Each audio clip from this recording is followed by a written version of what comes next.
So we've introduced why we should start a prayer meeting and what we can do in the prayer meeting and bringing together three critical components: praying biblical prayers with one another and doing it incorporated with worship or with music.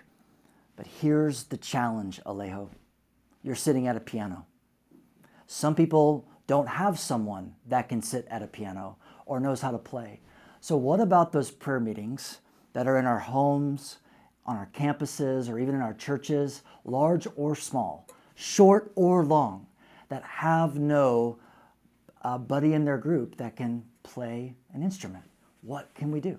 It's hard, but I think something that's so helpful and easy is a worship playlist on your phone.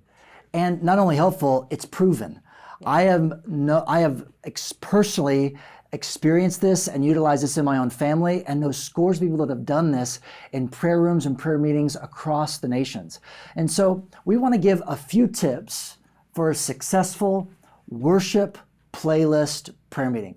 The first one that I would highlight is you want to designate who your prayer leader is, who's going to be the facilitator, and somebody else. It could be the same person as the prayer leader, but depending upon the size of the prayer meeting and the tech savviness of the group, you might also designate somebody else to facilitate and to create the worship playlist, the tracks. And if you really want to get creative, you can even include a few instrumental tracks between the ones that the group can sing with. Because we're going to use a playlist from oftentimes different streaming sources, like from Apple Music or YouTube or Spotify, and we're going to add there some different tracks that we like. And so what are some tips for implementing a successful worship playlist prayer meeting? What do you think, Alejo? I think it's very helpful to use and play songs that are corporate and singable and well known. If I know this song, then I can engage my heart easily if I've heard it before.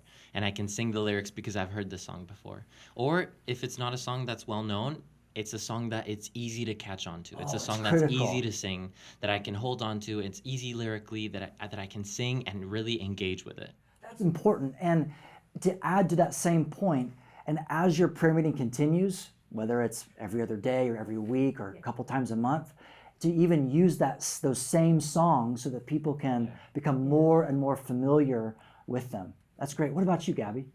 I would say make sure whatever streaming services that you use have no commercials in it. Oh, that's critical.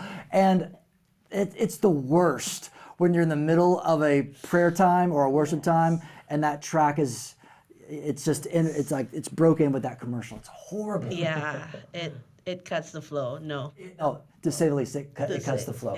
Yeah. Great point. Alejo, back to you. Any other big points that you can think of for a successful worship playlist prayer meeting? Yeah, I think that depending on the size of your group, it's helpful to do sometimes a worship song, maybe one or two people pray, maybe five, depending on the size of your group, and then another worship song, and then prayer or small group prayer, whatever it is, to help people engage, because the human attention span is not that long, so it's kind of hard. But when we use prayer and then worship music and then prayer again, it helps the mind engage and our hearts too. Perfect. So just to visualize this, if you're in a prayer meeting with 3 people or more, you have your phone. It might not be connected to a speaker or not, if it's just the 3 of you, and you play the first worship song. As it begins to play, you as the prayer leader just say, "Come, Holy Spirit, lead us in this time. Connect our hearts to the beauty and person of Jesus and what's on his heart." And then engage in the song, encourage those in your prayer meeting to be comfortable singing. You don't have to sit in a close circle. That can be awkward at times. You could actually encourage people to have the volume up enough, and you could stand or walk around the small room or area that you're at. And then after a song or two, depending upon the length of time of your prayer meeting, you can simply bring the volume down or perhaps go to a track that's instrumental only. And then the prayer leader should start the prayer meeting. And the way that you do that is grab your biblical prayers and just encourage those. These are as a resource for those that come. And you can just simply choose any of the biblical prayers and say where you're going to pray from and who you're going to pray for. And we encourage you just to simply read the prayer and then choose one element of that prayer and ask God for something from that prayer for whoever or whatever group you want. Then after the prayer leader prays, then he can go just simply indicate to Gabby, hey, you're up next, go ahead and go.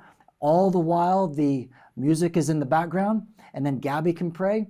And then we could go right back into another song that we're gonna sing together. And then perhaps, again, depending upon the length of the prayer meeting, we might, after the next worship song, break up into small groups.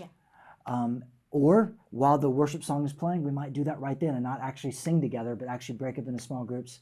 Again, depending upon the size of the group and the length of the prayer meeting. So there's a few tips for you to start your first worship playlist prayer meeting if you don't have a singer or a worship leader to lead from keys or guitar or another instrument.